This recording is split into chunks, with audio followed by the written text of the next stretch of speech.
মাত্র ৮০ টাকার বিনিময়ে আপনি ঘুরে আসতে পারেন এই লঞ্চ ভ্রমণ। সাথে পাবেন ফ্রি প্রাকৃতিক দৃশ্য উপভোগ, যা মুন্সিগঞ্জ ঘাট থেকে সদর ঘাট পর্যন্ত।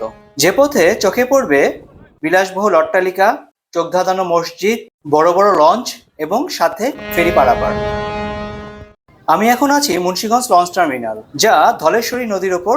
যাত্রী সেবার জন্য এখানে প্রতিদিনই আসে ঢাকা চাঁদপুরগামী কয়েকটি লঞ্চ। তাই দেরি না করে আমি উঠে পড়লাম। লঞ্চে ওঠার পরই দেখতে পেলাম মুক্তারপুর ব্রিজ, যা মুন্সিগঞ্জ এবং নারায়ণগঞ্জের সাথে যোগাযোগ স্থাপন করেছে। কিছুটা পথ আসার পর চোখে পড়লো একটা ফেরি, যা কিছু যানবাহন নিয়ে পারাপার হচ্ছে। আর এখানে আসলে দেখতে পাবেন নদীর দুপাশে রয়েছে অসংখ্য ইটভাটা। আমাদের লঞ্চ এগিয়ে চলছে সদরঘাটের উদ্দেশ্যে। আর এটা হলো একটা সিমেন্ট কারখানা, এরকম আরো কয়েকটি কারখানা রয়েছে আশেপাশে। লঞ্চের ওপর থেকে ছোট ট্রলারগুলো দেখতে খুবই ভালো লাগে। হঠাৎই চোখে পড়লো খুব সুন্দর একটা মসজিদ। তবে লঞ্চে যাতায়াত কম থাকায় এই জায়গাটার নাম ঠিক আমি জানি না। নদীপথের দৃশ্য যদি বলেন তাহলে দেখুন,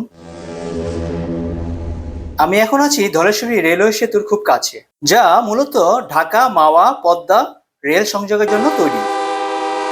ভ্রমণের জন্য আজকের ওয়েদারটা খুবই ভালো ছিল, খুব সুন্দর বাতাস বইছে।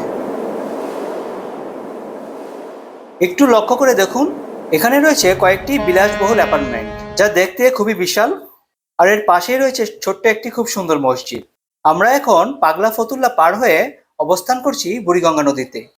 আর সামনেই রয়েছে দ্বিতীয় বুড়িগঙ্গা সেতু, যার নাম পোস্তাকোলা।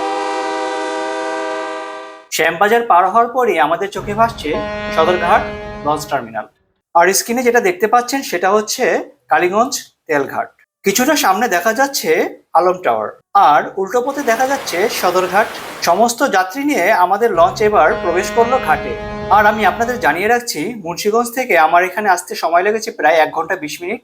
ভাড়া রাখা হয়েছিল মাত্র 80 টাকা। চাইলে আপনারাও একদিনে ঘুরে আসতে পারেন ঢাকা টু মুন্সিগঞ্জ। তো সবাই ভালো থাকবেন, খোদা হাফেজ।